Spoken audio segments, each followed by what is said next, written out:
Hello friends, welcome back. Today we discuss example number 7. Last class में अपन ने example number पहले से all properties वगैरह सब पढ़ लिया है. इस क्लास में देखेंगे एग्जाम्पल नंबर जो 7 उसमें क्या बोल रहा है. R I C is a rhombus. क्या है? एक रोमबस दे रखा है. Find X Y Z, justify your findings. ठीक है. आर आई सी ई, ये आपको क्या दे रखा है? एक रोमबस दे रखा है. आर आई सी ये क्या दे रखा है? रोमबस दे रखा है.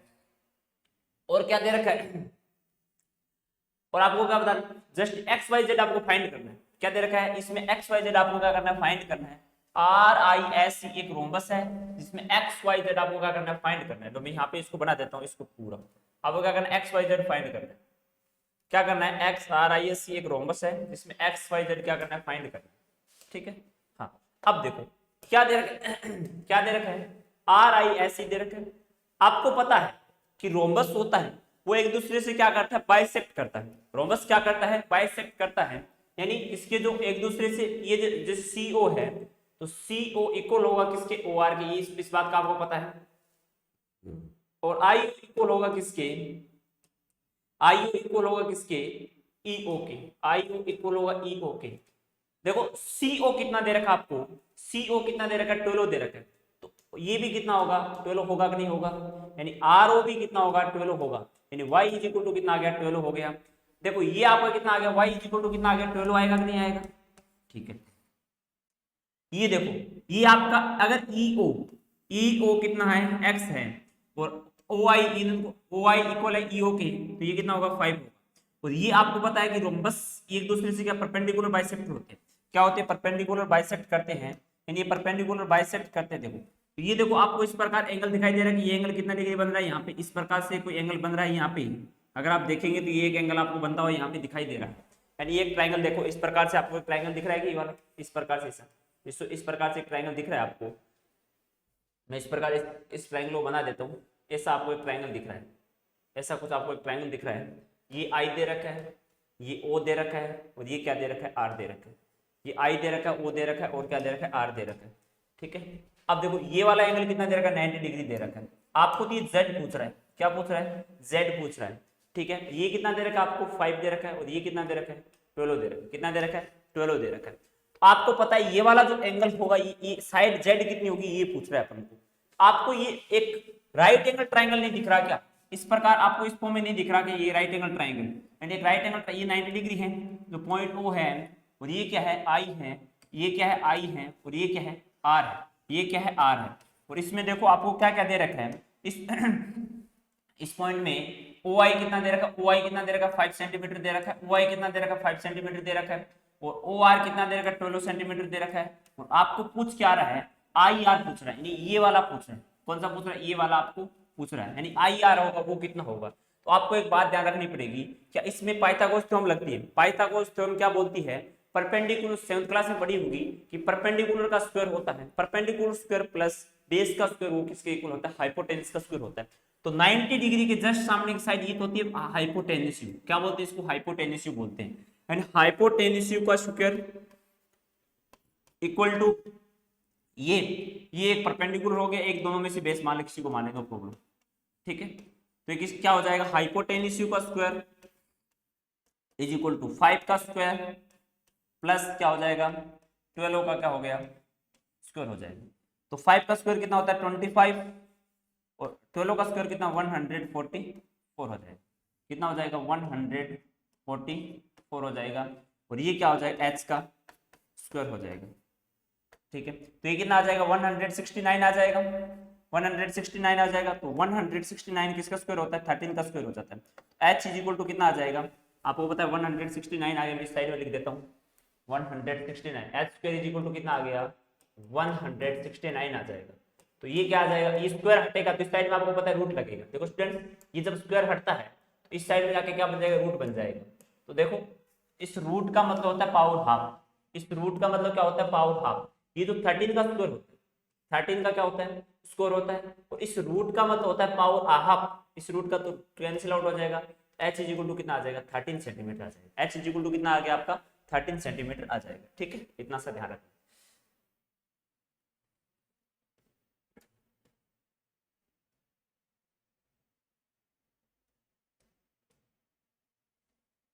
अब देखो आप क्या दे रखा है यहाँ पे ये देखो एग्जाम्पल नंबर 8 देखो क्या दे रखा है एग्जाम्पल नंबर 8 में। देखो क्या बोल रहा है कि RENT क्या दे रखा है कि RENT इज ए रेक्टेंगल। क्या दे रखा है RENT एक अपन को रेक्टेंगल दे रखा है, ठीक है। Meet diagonal meet at O find x, आपको क्या बताना है x if OR is equal to 2x plus 4। OR is equal to ये आपको 2x प्लस 4 दे रखा है और सब कुछ दे रखा है, आपको क्या बताना है x की वैल्यू बताना है। क्या बताना है x की वैल्यू फाइंड करनी है। मैं इसको बड़ा कर देता हूं, ये लो ये लो, ये अपने पास क्या हो गया एक मिल गया, अच्छी तरीके से स्पेस मिल गया। ये देखो आपको यहां कुछ दे रखा है, ये क्या दे TNER एक क्या दे रेक्टेंगल दे रखा है। क्या दे रखा है रेक्टेंगल, एक रेक्टेंगल दे रखा है TNER रेक्टेंगल दे रखा है। रेक्टेंगल क्या दे रखा है TNER एक रेक्टेंगल TNER दे रखा है। आपको इस बात का तो पता है कि रेक्टेंगल एक दूसरे से क्या करते हैं बाइसेक्ट करते हैं। रेक्टेंगल क्या करते हैं बाइसेक्ट करते हैं, यानी जो लेंथ 3x प्लस 1 इसकी भी ये 3x प्लस 1 होगी। यानी आपको पता है कि TN इक्वल होगा किसके, सॉरी TO कौन सा TO इक्वल होगा किसके, TO इक्वल होगा किसके OE के। क्या होगा OE के, ठीक है। और OR इक्वल होगा किसके RN के। OR इक्वल होगा किसके RN के।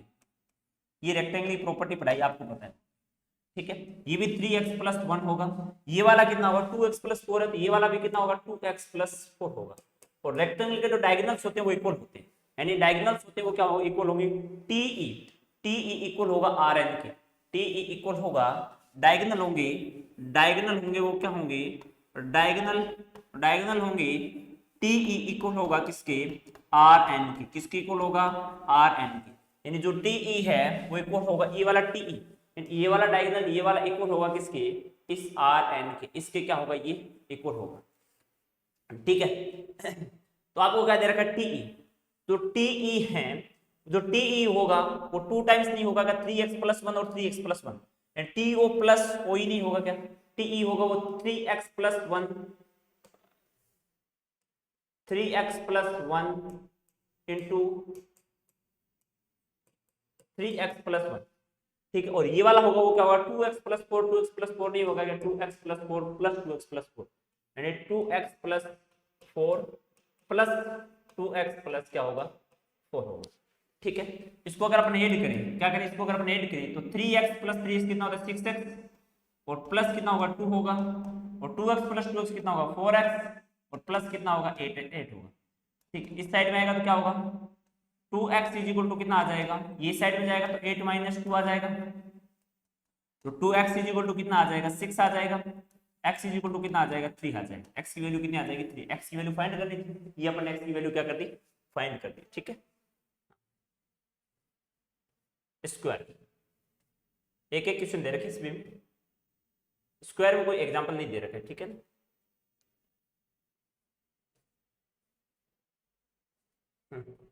अब अपन एक्सरसाइज पे आओ, क्या दे रखे हैं आपको ट्रू एंड फॉल्स बताना है। देखो सीधा सीधा ट्रू एंड फॉल्स देखो अपन बताएंगे, तो क्या बताएंगे ट्रू एंड फॉल्स में देखो state whether true and all rectangles are square. क्या सभी रेक्टेंगल स्क्वायर होते हैं, क्या नहीं हो सकते। कभी भी ऐसा पॉसिबल नहीं है कि जो सभी रेक्टेंगल्स है वो क्या हो स्क्वायर हो, ऐसा कोई पॉसिबल नहीं है कि सभी रेक्टेंगल्स क्या हो स्क्वायर हो और रेक्टेंगल स्क्वायर हो, ये कोई बात जरूरी नहीं है।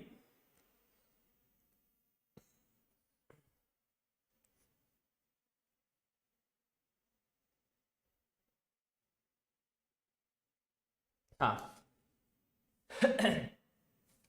क्या बोल रहा है, ये क्या बोल रहा है ऑल रेक्टेंगल्स आर स्क्वायर, ये फॉल्स। मैंने क्या कहा कि सभी स्क्वायर रेक्टेंगल नहीं हो सकते, सभी रेक्टेंगल स्क्वायर हो सकते, कभी और स्क्वायर रेक्टेंगल नहीं हो सकते, ठीक है। ऑल रेक्टेंगल आर स्क्वायर नहीं हो सकते, यानी सभी रेक्टेंगल स्क्वायर नहीं हो सकते। इसलिए नहीं हो सकते क्योंकि रेक्टेंगल में क्या होता है ऑपोजिट साइड होती है वो क्या होती है डिफरेंट डिफरेंट होती है। ऑपोजिट साइड क्या होती है डिफरेंट होती है, पर उनके डायगोनल्स इक्वल होने से क्या होता है उनकी साइड्स होती है वो डिफरेंट होती है। ये स्टेटमेंट है वो क्या है फॉल्स है। ऑल रोम्बस आर पैरेललोग्राम, ये जो सभी जो रोम्बस होते हैं वो क्या होते हैं पैरेललोग्राम होते हैं, ये बात एकदम ट्रू है। इसलिए ट्रू है ये जो रोम्बस है, रोम्बस जो ये क्या करते हैं, एक दूसरे से इसके डायगोनल होते हैं वो बाइसेक्ट करते हैं, वो परपेंडिकुलर बाइसेक्ट होते हैं, तो इसको अपन क्या कर सकते हैं, रोम्बस होते हैं वो पैरेललोग्राम होते हैं। All square are rhombus and also rectangle. ये क्या पूछ रहा है कि जो सभी स्क्वायर होते हैं वो रोम्बस हो सकते हैं, बिल्कुल सभी स्क्वायर जहां तक पॉसिबल है वो रोम्बस हो सकते हैं, पर हर एक कंडीशन में स्क्वायर और रेक्टेंगल नहीं हो सकता, ठीक है ना, तो हर एक कंडीशन में रेक्टेंगल नहीं हो सकता, ये रोम्बस हो सकता है, ठीक है, ये स्टेटमेंट ट्रू है, ठीक है। और स्क्वायर आर नोट पैरेललोग्राम, और स्क्वायर आर नोट पैरेलल, ये फॉल्स है, फॉल्स, ठीक है। आगे चलो, आगे क्या बोल रहे हैं, हाँ आगे क्या बोल रहे हैं, all kites are rhombus, all kites are rhombus, ये फॉल्स है, सभी काइट रोम्बस नहीं होती, सभी काइट्स रोम्बस नहीं होती, क्योंकि काइट्स में होता है ना, काइट्स में उसमें क्या होता है, जो कंजक्टिव साइड्स होती है वो क्या होती है, इक्वल होती है, और रोम्बस में क्या होती है, ऑल साइड्स इक्वल होती है, ठीक है। ऑल रोम्बस आर काइट्स, यानी ये स्टेटमेंट जहां तक ये भी फॉल्स है, ठीक है, ये भी क्या है, फॉल्स है। ऑल रोम्बस आर काइट्स, हाँ ये हो सकता है, can be, can be, can be, sorry क्या हो, कैन बी, ठीक है। All parallelogram are trapezium, can be हो सकता है, कैन बी हो सकता है, ठीक है। All square are trapezium, all squares are trapezium, ये पॉसिबल नहीं है शायद, ये स्टेटमेंट फॉल्स है, ये क्या है, फॉल्स है, ये स्टेटमेंट है वो क्या है, फॉल्स है।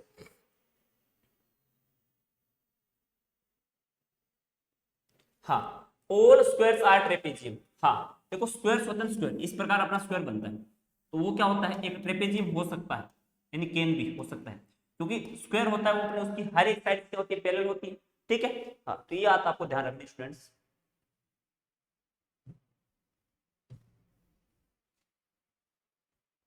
अब देखो, आप क्वेश्चन देखो, क्वेश्चन नंबर सेकंड, कौन सा क्वेश्चन नंबर सेकंड, क्या बोल रहा है, identify the all quadrilaterals that have four sides of equal length, ये बताना है कि जो फोर साइड्स इक्वल लेंथ हो तो इसको आप क्या बोलते हैं, जिसकी लेंथ इक्वल हो, तो क्या हो सकता है, एक तो स्क्वायर हो सकता है, आपने ये पढ़ा होगा, एक तो स्क्वायर हो सकता है, एक क्या होता है, रोम्बस हो सकता है, क्या हो सकता है, रोम्बस हो सकता है, और क्या हो सकता है, एक स्क्वायर। फोर राइट एंगल, ये क्या हो सकता है, रेक्टेंगल हो सकता है, भाई रेक्टेंगल में होते हैं राइट एंगल, और क्या होते हैं, स्क्वायर में होते हैं, फोर राइट एंगल किसमें रेक्टेंगल, और क्या होते हैं, स्क्वायर में होते हैं, ठीक है, इतना ध्यान रखना है। Explain how a square is a quadrilateral, explain how square is, एक स्क्वायर और क्वाड्रिलेटरल कैसे हो सकता है, तो मैंने जो स्क्वायर वाली जो प्रॉपर्टी लिखाई वो पूरी लिख देना, स्क्वायर क्वाड्रिलेटरल कैसे हो सकता है, स्क्वायर क्वाड्रिलेटरल हो सकता है उसकी ऑल साइड्स इक्वल हो, उसकी each and every interior angle 90 degree के हो, ठीक है, और उसमें जो डायगोनल्स की लेंथ इक्वल हो, ठीक है, उसका जो पेरीमीटर एरिया के बारे में बता देना, वो एकदम प्रॉपर्टी पूरी चलेगी वहां पे। ऑल पैरेललोग्राम, स्क्वायर पैरेललोग्राम कब हो सकता है, स्क्वायर पैरेललोग्राम कौन सी कंडीशन में हो सकता है, all square is parallel, all square is parallelogram, यानी पैरेललोग्राम में क्या होता है, ऑपोजिट साइड इक्वल होती है, ठीक है, और इनके इसमें अगर आप लिखें तो लिख ले, मैं बता देता हूं आपको, जो सेकंड है इसमें लिख लें, आगे वाले में बता दूंगा, सेकंड में आप लिखें,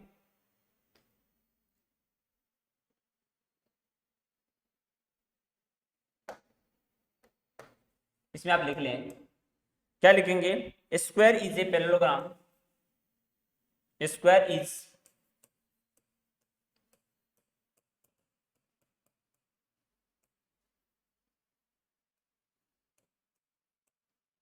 parallelogram since it contains, since it contains both pairs of opposite sides, both pairs of opposite side equal, ठीक है, ये आपको बात ध्यान रखनी है।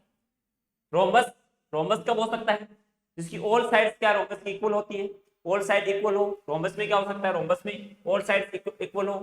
Explain how square is rectangle, square कैसे होता है, स्क्वायर रेक्टेंगल कैसे होता है। थर्ड कंडीशन, थर्ड में आप क्या लिखेंगे, थर्ड में लिखेंगे एक स्क्वायर और रेक्टेंगल कैसे हो सकता है, ये बात देखो, एक स्क्वायर और रेक्टेंगल कैसे हो सकता है, एक स्क्वायर होता है वो रेक्टेंगल वो कैसे होता है, आप लिखेंगे इसमें, ये लिखेंगे स्क्वायर इज ऑलरेडी रोम्बस, वो स्क्वायर होता है वो ऑलरेडी रोम्बस तो होता ही है, थर्ड क्वेश्चन में हाउ स्क्वायर है वो रोम्बस कैसे हो सकता है, तो अपन ने देखा था कि स्क्वायर में जो स्क्वायर की जो प्रॉपर्टी होती है एज इट इज कुछ प्रॉपर्टीज है वो रोम्बस में होती है, ठीक है। Square is already rhombus since it is a 4 equal side and diagonal bisect at 90 degree to each other. भाई स्क्वायर रोम्बस कब हो सकता है? भाई स्क्वायर रोम्बस कब हो सकता है? स्क्वायर वैसे ऑलरेडी रोम्बस होता है।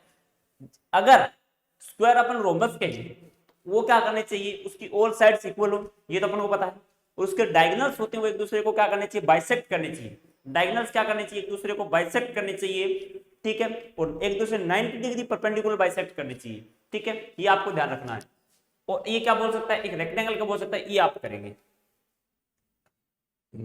Name quadrilateral which diagonals bisect each other. आपको देखना है कि एक दूसरे को नाम डायगोनल बाइसेक्ट करे तो कौन कौन सा, अगर आपने देखा होगा इसमें कौन कौन सा हो सकता है बाइसेक्ट ईच अदर, ये नाम आप लिखेंगे। ये जो मैंने पूरा बताया आपको, are perpendicular bisect of each other, are equal, ये सारी कंडीशन मैंने लिखा दी आपको। आप ढंग से अगर वो रेक्टेंगल, स्क्वायर और ट्रेपेजियम में लिखाइए, उनमें से सारी बातें मिलेगी आपको कौन कौन से। Explain why rectangle is a convex quadrilateral. ये क्वेश्चन नंबर 6 छोड़ दें एक बार। भाई एक्सप्लेन बताओ कि रेक्टेंगल और कन्वेक्स क्वाड्रिलेटरल कैसे हो सकता है। देखो explain why rectangle is convex quadrilateral. वो रेक्टेंगल होता है, रेक्टेंगल होता है वो कन्वेक्स क्वाड्रिलेटरल क्यों होता है। जैसे ये अपना एक रेक्टेंगल दे रखा है, ये पी क्यू आर एस, ये क्या दे रखा है, एक रेक्टेंगल दे रखा है। ये कन्वेक्स क्वाड्रिलेटरल क्या हो सकता है, कैसे हो सकता है, ये देखो। एक्सप्लेन हाउ कन्वेक्स क्वाड्रिलेटरल और रेक्टेंगल कैसे हो सकता है, ये बताना है आपको। कन्वेक्स क्वाड्रिलेटरल और रेक्टेंगल अपना कैसे हो सकता है, ये आपको बात बतानी है। तो कन्वेक्स क्वाड्रिलेटरल इसलिए हो सकता है, मैंने ये बताया था। अब इसका रीजन ये होगा कि कन्वेक्स क्वाड्रिलेटरल और रेक्टेंगल इसलिए होगा, क्यों होगा, इसलिए होगा क्योंकि इसमें जो डायगोनल्स होते हैं वो इंटीरियर डायगोनल्स होते हैं। यानी इसके जो डायगोनल्स होते हैं वो क्या होते हैं, इंटीरियर होते हैं। यानी इसके डायगोनल्स होते हैं वो क्या होते हैं, डायगोनल्स होते हैं वो क्या होते हैं, और डायगोनल्स होते हैं वो क्या होते हैं, इंटीरियर होते हैं, इंटीरियर होते हैं। इसलिए क्या होता है, कन्वेक्स क्वाड्रिलेटरल होते हैं रेक्टेंगल, ठीक है। ये इजी सा क्वेश्चन कर लेंगे आप, ठीक है। हाँ, इसी के साथ अपना ये चैप्टर कंप्लीट हो गया है, बाकी अपन नेक्स्ट क्लास में देखेंगे, ठीक है। तो स्टूडेंट्स इन प्रॉपर्टीज को पढ़ें और क्वेश्चन को करने की कोशिश करें, हो जाएगा सब कुछ, ठीक है। आज के लिए इतना, बाय।